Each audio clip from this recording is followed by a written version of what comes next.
always had the feeling of a big week for Liverpool, and Liverpool have decided to shift gears and make a move and get some more reinforcements. Is it going to be one? Is it going to be another two? Is it going to be another three? Or are Liverpool going to surprise us once more? We should not rule out anything this summer. That's one lesson I've learned, is do not rule or do not go against Liverpool's transfer policy or transfer thinking. Whatever it is, just let them do their work. With me to discuss it is my friend and the brilliant Lewis Steele, who's not just come to provide some transfer insight as ever, but also come to show his Japanese tan. Well, it's looking good, Lewis. How are we doing, mate? It was a long tour, but I'm sure I read somewhere, or did I see a little clip? You spent a couple of days out there. How was it? Yeah, man, I was there for, what was it now? 2 weeks in total, probably. Nice. Girlfriend came out for a bit as well, so we went did a lap of Japan after the last game against Yokohama. Got back about Wednesday last week. Spent the rest of the week getting over the jet lag, which was hard. But now we're back in. We're locked in. There's loads of stuff happening, as you know. It's been a busy one today. It has been a busy one. Let's go straight into the thick of it. Let's start with Leoni and Guehi. What is the exact latest with Marc Guéhi as we speak right now, Lewis? It's very close, and I would not be surprised if it's already done. I think if it's not done already, I think it will be done in the next 24 to 48 hours. But the word I've had this afternoon and this morning is it's very, very close. And I think I wrote on Monday morning that they were going to have talks this week. And to be honest, I didn't think it would accelerate quite as quick as it did. But there was Palace were realistic that they would have to lower their price and sell because it's the last chance they have to get any money from him.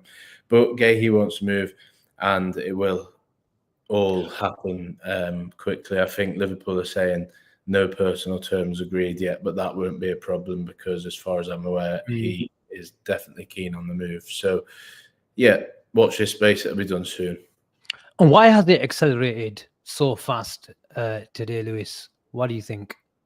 I think it was just that Palace didn't want to sell him before the Community Shield, because even though it's not a massive trophy to Liverpool or a Big Six club, to them that they see it as, like quite a big day winning at Wembley. So they wanted the captain for that.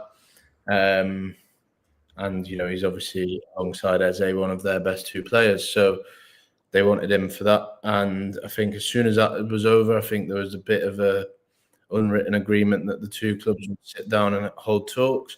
And they've done that now. And I think the deal will be done for about 30 to 35. Someone said about 2 hours ago, they're just finalising add-ons, the structure of the deal and things like that. And when you're talking at that stage, it normally gets done quick. It won't be one like Wirtz where they were talking add-ons for 2 weeks. Can we expect him to be in the squad for Friday night? I would probably say it's too early. And also it's worth noting that he did get injured on Sunday. Yeah, he Not did. Sure how bad that injury is, but he obviously did limp off towards the end of the game. I would probably dampen expectations on that one and just say it'll be too early for him on Friday. But the next game, is it Newcastle away the week after? Definitely, I would say, which is funny because he very nearly signed for Newcastle last summer, so he could very well make his Liverpool debut at St James's Park. And Alexander Isak, obviously, won't be playing in that game either, so it'll be interesting. Yeah, we just hope it's a bit of cramp rather than something a bit more serious than that. But Lewis, in terms of how Liverpool see him, this signing of Marc Guéhi, obviously it's well talked about how much of a leader he is, how much, how in terms of his skill set is very, very much liked at the club. And that's the reason why he's wanted by many, many Premier League clubs. but the natural attraction of Arne Slot and Liverpool have obviously meant that they have leapfrogged a lot of Premier League teams. But if you're Marc Guéhi, how you sold this project to him?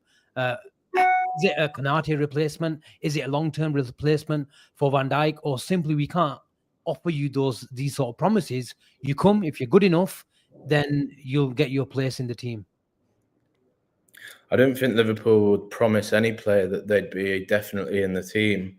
But I think the type of players that they want is people who will say, yeah, I'm up for the challenge of getting into the team, so they can sort of say, A, look how many games Kwanzaa and Gomez have played over the last 2 years. They've both played loads because of the amount of competitions. B, Virgil is 34, not getting any younger. And C, Konate could very well leave next summer. So I think Guehi, knowing what I've heard about his character, I think he would fancy himself to get into that best 11, as it were. Whether he will or not is a different thing. But if you look at the England team, for years it was Stones and Maguire, and he forced Maguire out. And obviously that is because Maguire's just not very good. But, you know, he still had that mentality to go and prove to Southgate, I am playing for a lesser club than these guys, but I can be your main man at an international tournament, which says a lot about his character. So I think it's a very good signing, especially when you look at the prices paid for defenders this summer and last summer. And he's a fully fledged international. You don't normally get one of them for 35 mil, regardless of the fact he's into the last 12 months of his deal. Okay. Let's head over to the other centre back. Liverpool, it was reported by itself that Liverpool are looking at the situation where it's not either or. Leoni is a massive option for them. What's the latest in regards to the Italian defender? Yeah, that one's a bit less advanced than Guehi, Okay. which is interesting because when I first started today, I thought the story of the day was going to be they were advancing on Leoni, but they ended up that they've nearly done a deal with Guehi. So at the start of the day, it was advancing on Leoni and expected to advance on Guehi, but in the end, it's nearly done a deal with Guehi, and they're expected to do a deal with Leoni as well, maybe. But they clearly like him. I think the word I had was that they like him quite a lot, actually. Palmer, someone in Italy, tells me they want 40 million euros, which is pretty much the same price as Guehi. He's 18, he's massive, he's good on the ball. I think it would be a really good signing. He wouldn't have to be thrust into the spotlight either. If he signed and Guehi didn't sign, which isn't going to happen, but if he did and Virgil got injured, then he'd have to play a lot more minutes. He can sort of learn slowly this season, bigger role maybe next season, if he's up for that. But I think he is. I think if Liverpool come knocking, you sort of, you open the door, as it were. And as far as I'm aware, I think Leoni would be keen to that. Richard Hughes has been quite instrumental in that. He speaks fluent Italian. He's got loads of contacts in Syria who have all vouched for Leoni to him. So I think that one can move on. That one's not as clear-cut, though. There are other clubs involved. There's no club-to-club deal close just yet, but I think there is a confidence on both sides that one will advance in the coming days and weeks. And how do you understand the situation, Lewis, in terms of Leoni coming in and fighting for a place in the Liverpool team and squad? Or is there an option for him if he's not totally convinced about going over to Liverpool and changing environment and the language barrier as well? But is there an option for him maybe getting bought by Liverpool and then sending him back on loan? Or is it just a strict permanent transfer from day one? I think that the loan thing makes sense in my head as well, because you'll get him another 30 or 40 top-level games. But I've not actually heard anything to suggest that would be in Liverpool's plans. They like him a lot, and I think that is one that they like now. What that means for Joe Gomez, I'm not sure. But I think it is fair to say that Konate is 50-50, to say the least, on whether he's here this time next year. Wow. As it stands anyway. So Liverpool need to do a bit of succession planning. We know they wanted a defender last summer. They couldn't quite get one over the line, which wasn't for the want of trying. It was just there wasn't the right guy on the market. But Hughes will have known about Leoni for years. He, as I say a minute ago, he's got people in Syria, Italy, all over the country. People will have been vouching for Leoni over a year ago before he even broke through and made his Syria debut. So I think it's one for now. I've not heard anything about a loan back, but I wouldn't completely rule it out. But let's see what happens. It's not a deal yet, that one. So it's not definite that he does come to Liverpool. Okay, let's see what happens, as you say. I just want to press you on Ibu Konate's situation before we move on to the Isak situation. Have you heard anything else in regards to the contract situation and negotiations? Are talks progressing? Is there still a stalemate? What's the situation with Ibu, Lewis? I mean, the only thing I can say on that is that I've not heard anything for a few weeks. So that could be a good thing, could be a bad thing. I'm not sure. I mean, the brutally honest answer is I've been off work for a while, so I've not asked about Konate for a few weeks, which probably should be one that I do tomorrow. I'll put it on the list. But I just think Real Madrid are lurking definitely, even though they signed Huijsen. They like him still. There's someone in Spain sort of suggesting they would have tried him this summer, but they never did. So I don't know what that means in terms of their interest. But it's definitely one that's uncertain. It's going to be something that rumbles on into the season. So let's see what happens. I just do think it's a bit open as it stands. I think Konate needs to make his mind up what he wants to do and commit to it. Okay. Obviously, I think we'll be talking about Ibu many more times over the next 6 months. But let's go to the situation that everyone wants to talk about, is the situation of Alexander Isak. A lot of reporters have come out. It feels like there's a bit of a narrative war going on. But what are you hearing in regards to Isak? Yeah, there's definitely a narrative war in terms of just everything, really. In terms of the Newcastle end is he's not for sale, but then they end up saying he is for sale at 150 mil, so he is for sale. And then the Liverpool end, it's we're not going to go back in for him, but I don't think anyone believes that. I think it's basically just as we were 2 weeks ago, really. Newcastle need to sign a striker, and when they do, then maybe it's basically Newcastle sign a striker, it unlocks Isak, he's allowed to leave. Liverpool will, I don't think they will go to 150 mil, but maybe there is a deal to be done at 120, 130, especially if Newcastle sign, I don't know, a Samu or a Vissa or someone like that. I'm not sure what the latest is on them because, to be honest, the saga's just got too much. I was like, I just can't be bothered with Newcastle strikers saga anymore. But yeah, I do still think that Isak is more likely than not to be a Liverpool player by the end of the month. I wouldn't want to be quoted on that, but that is just a feeling I've got. That's the vibe that I've got. What's the percentage, if I can be cheeky? And just your gut feeling. Just your gut feeling. It's really hard to say because obviously everything. Liverpool are mad about him. Isak is mad about Liverpool. If Newcastle can sign a striker, I think that they will end up buckling and just letting him go. It could even go all the way to the wire. It could be like deadline day. Liverpool just go, boom, there's 130 mil. Newcastle go, do you know what? We're going to have to accept that.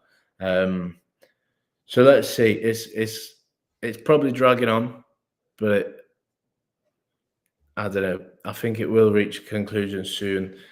And it does all depend on Newcastle. So I've dodged the question a bit there, haven't I? But I was gonna come back. I was gonna come back at you, but it's okay. Carry on, mate. No, I do think it's more likely than not, but I wouldn't like to put a number on it. Okay, no worries.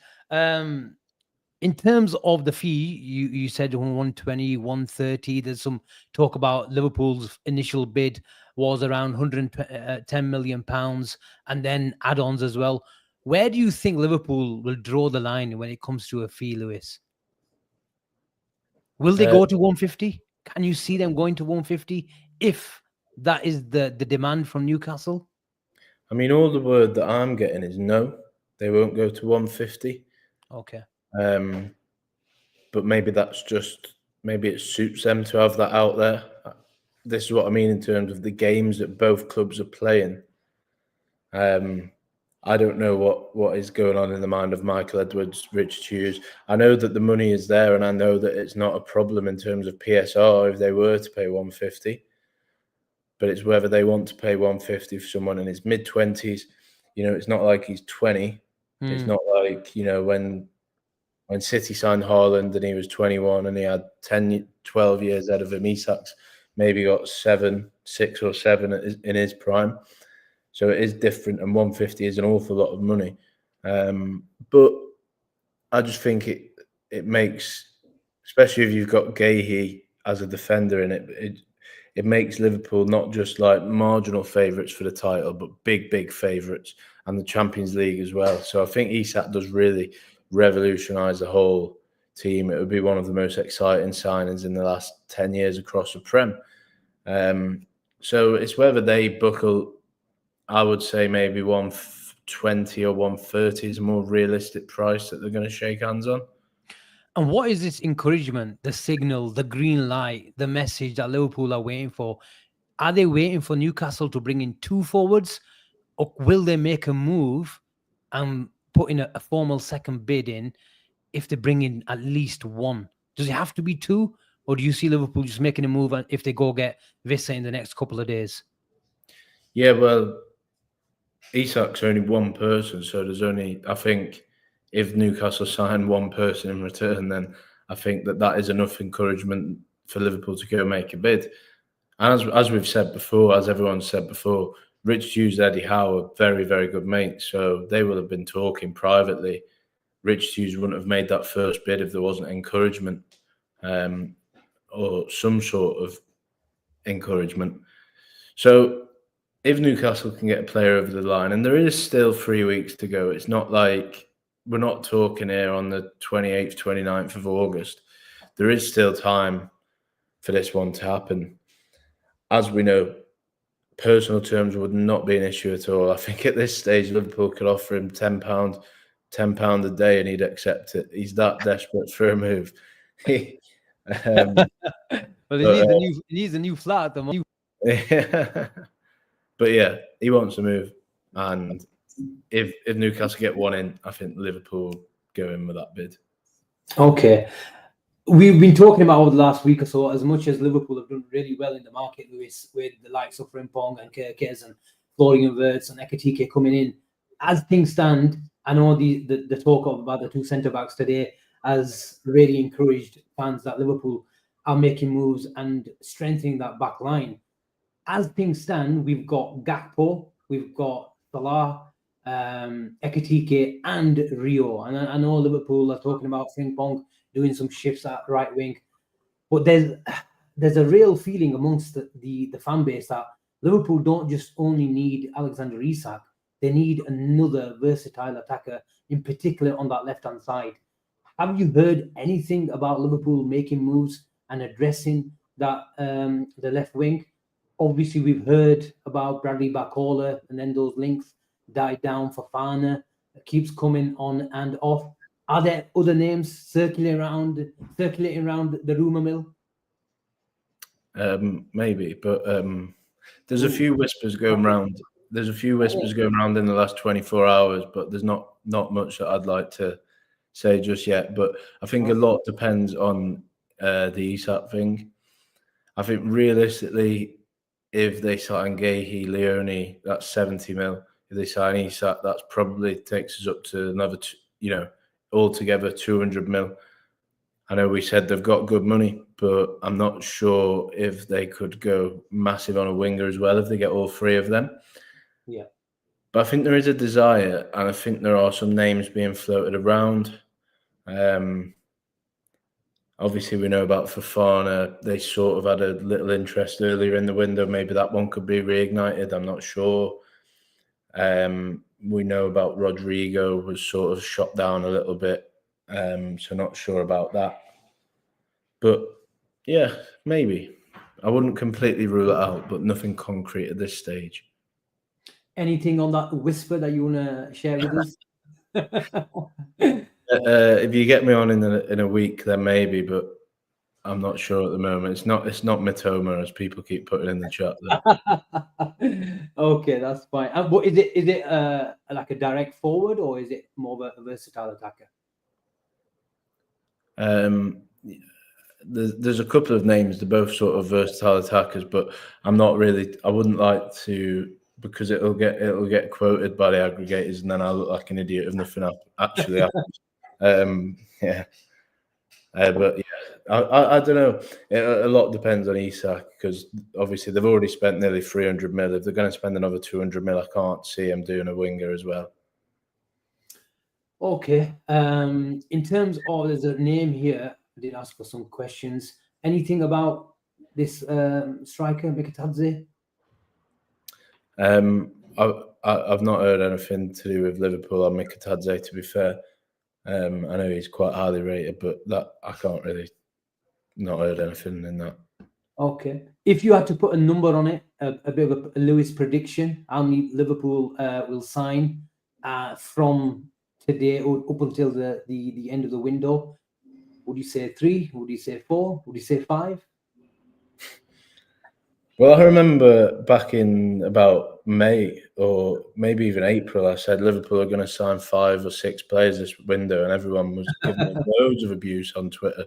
No way, no way. They've already signed about 5 or 6, and now we're in August saying that they're going to sign 5 or 6 more. But I think realistically, 100. I'd say 100% 2. I'd say probably 3. I think it's too unrealistic to go 4 unless it's someone like a youth player who's going into the 21s that we're not going to count. But I think it'll be at least 2, maybe 3. At least 2, maybe 3. Okay, people, let's leave it there. Thank you so much, Lewis, for giving us your time and your insight. We'll stick around. I want a bit more about that whisper that you've heard backstage. But like and subscribe. There's still 900 people of you in the building. Like, subscribe, and head over and follow Lewis for all the brilliant work that he does to cover our beloved club. Also, head over to the YouTube membership. It's $4.99 a month. Become a BNR Ultra. You will be exposed to all the exclusive stuff coming your way with all that content, and we will be doing a big reveal. Gene's been in the studio today sending me more pictures of what's been going on there, so stay tuned for that. But until the next one, we're back at 10:30 to break all this down, and I'm sure there'll be more breaking news in the next couple of hours. But until then, catch you in the next one. Take care and bye for now. Cheers, mate.